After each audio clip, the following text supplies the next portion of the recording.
जय श्री कृष्णा। आप सभी का स्वागत है मेरे YouTube चैनल गोपाल दीवानी में। आज हम आपको बृहस्पतिवार की पौराणिक व्रत कथा का रसपान करवाने जा रहे हैं। इससे पहले अगर आप मेरे चैनल पर नए हैं तो मेरे चैनल को सब्सक्राइब कर लीजिए ताकि अच्छी अच्छी कथाओं की नोटिफिकेशन समय समय पर आपको मिलते रहें। आइए कथा आरंभ करते हैं। प्राचीन समय की बात है। एक नगर में एक बड़ा व्यापारी रहता था। वह जहाजों में माल लदवाकर दूसरे देशों में भेजा करता था।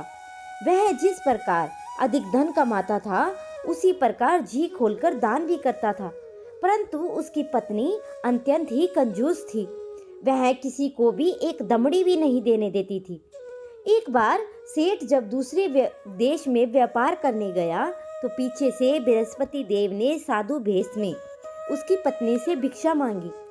व्यापारी की पत्नी बृहस्पति देव से बोली कि हे साधु महाराज, मैं इस दान पुण्य से तंग आ गई हूँ। आप कोई ऐसा उपाय बताइए जिससे मेरा सारा धन नष्ट हो जाए और मैं आराम से रह सकूं। यह धन लुटता हुआ मैं नहीं देख सकती। बृहस्पति देव ने कहा कि हे देवी, तुम बड़ी विचित्र हो। संतान और धन से भी भला कोई दुखी होता है। अगर अधिक धन है तो इसे शुभ कार्यों में लगाओ। कुंवारी कन्याओं का विवाह कराओ, विद्यालय और बाग बगीचों का निर्माण कराओ। ऐसे पुण्य कार्य करने से तुम्हारा लोक परलोक सार्थक हो सकता है। परंतु साधु की इन बातों से व्यापारी की पत्नी को तनिक भी खुशी नहीं हुई। उसने कहा कि मुझे ऐसे धन की आवश्यकता नहीं जिसे मैं दान दूं। तब बृहस्पति देव बोले, यदि तुम्हारी ऐसी इच्छा है तो तुम एक उपाय करना। 7 बृहस्पतिवार घर को गोबर से लीपना, अपने केशों को पीली मिट्टी से धोना, केशों को धोते समय स्नान करना और व्यापारी से हजामत बनाने को कहना। भोजन में मांस मदिरा खाना, कपड़े अपने घर पर धोना। ऐसा करने से तुम्हारा सारा धन नष्ट हो जाएगा। इतना कहकर बृहस्पति देव अंतर्ध्यान हो गए। व्यापारी की पत्नी ने बृहस्पति देव के कहे अनुसार 7 बृहस्पतिवार वैसा ही करने का निश्चय किया।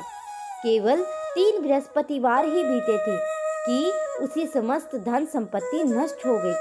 वह परलोक को सिधार गई। जब व्यापारी वापस आया तो उसने देखा तो उसका सब कुछ नष्ट हो चुका है। उस व्यापारी ने अपनी पुत्री को सतावना दी, दूसरे नगर में जाकर बस गया। वहां वह जंगल में लकड़ी लाकर काटता और शहर में बेचता। इसी तरह वह अपना जीवन व्यतीत करने लगा। एक दिन उसकी पुत्री ने दही खाने की इच्छा प्रकट की, लेकिन व्यापारी के पास दही खरीदने के भी पैसे नहीं थे। वह अपनी पुत्री को आश्वासन देकर जंगल की लकड़ी काटने चला गया। वहां एक वृक्ष के नीचे बैठ अपनी पूर्व दशा पर विचार करने लगा और रोने लगा। उसी दिन बृहस्पतिवार था। तभी वहां बृहस्पति देव साधु के रूप में सेठ के पास पहुंचे और बोले, हे मनुष्य, तू इस जंगल में किस चिंता में बैठा है? तब व्यापारी बोला कि हे महाराज, आप सब कुछ जानते हो। इतना कहकर व्यापारी अपनी कहानी सुनाकर रो पड़ा। बृहस्पति देव बोले कि देखो बेटा, तुम्हारी पत्नी ने बृहस्पति देव का अपमान किया था, इसी कारण तुम्हारा यह हाल हुआ है। लेकिन अब तुम किसी प्रकार की भी चिंता मत करो। तुम गुरुवार के दिन बृहस्पति देव का पाठ करो। 2 पैसों के चने और गुड़ को लेकर जल के लोटे में शक्कर डालकर वह अमृत और प्रसाद अपने परिवार के सदस्य और कथा सुनने वालों में बांट दो। स्वयं भी प्रसाद को चरना अमृत समझकर ग्रहण करो। भगवान तुम्हारा अवश्य कल्याण करेंगे। साधु की बात सुनकर व्यापारी बोला, महाराज, मुझे तो इतना भी नहीं बचता कि मैं पुत्री को दही लाकर दे सकूं। इस पर साधु जी बोले कि तुम लकड़ियां शहर को बेचने जाना। तुम्हें लकड़ियों के दाम से पहले चौगुने मिलेंगे, जिससे तुम्हारे सारे कार्य सिद्ध हो जाएंगे। उसने लकड़ियां काटी और शहर में बेचने के लिए चल पड़ा। उसकी लकड़ियां अच्छे दामों में बिक गई, जिससे उसने अपनी पुत्री के लिए दही लिया और गुरुवार की कथा हेतु चना गुड़ लेकर कथा की और प्रसाद बांटकर स्वयं भी खाया। उसी दिन से उसकी सभी कठिनाइयां दूर होने लगी। परंतु अगले बृहस्पतिवार को वह कथा करना भूल गया। अगले ही दिन वहां के राजा एक बड़े यज्ञ का आयोजन कर पूरे नगर के लोगों के लिए भोजन का आयोजन किया। राजा की आज्ञा के अनुसार पूरा नगर राजा के महल में भोजन करने गया, लेकिन व्यापारी व उसकी पुत्री तनिक विलंब में पहुंचे। अंत उन दोनों ने राजा के महल में जाकर भोजन कराया। तब वे दोनों लौट कर आए और तब रानी ने देखा कि उनकी खूंटी पर हार टंगा हुआ था, वो गायब है। रानी को व्यापारी और उसकी पुत्री पर संदेह कि उसका हार इन दोनों ने ही चुराया है। राजा की आज्ञा के अनुसार उन दोनों को कारावास की कोठरी में कैद कर दिया। कैद में पड़कर दोनों अत्यंत दुखी हो गए। वहां उन्होंने बृहस्पति देवता का स्मरण किया। बृहस्पति देव ने प्रकट होकर व्यापारी को उसकी भूल का आभास कराया और उन्हें सलाह दी, गुरुवार के दिन कैद खाने के दरवाजे में उन्हें 2 पैसे मिलेंगे।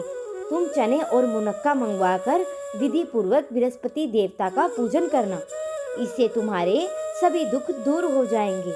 बृहस्पति देव को कैद खाने के द्वार पर उन्हें 2 पैसे मिले। बाहर सड़क पर एक स्त्री जा रही थी।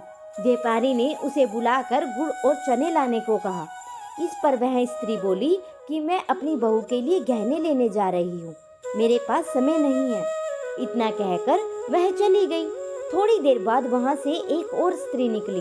व्यापारी ने उसे बुलाकर कहा कि हे बहन, मुझे बृहस्पतिवार की कथा करनी है, तुम मुझे 2 पैसे का गुड़ और चना ला दो।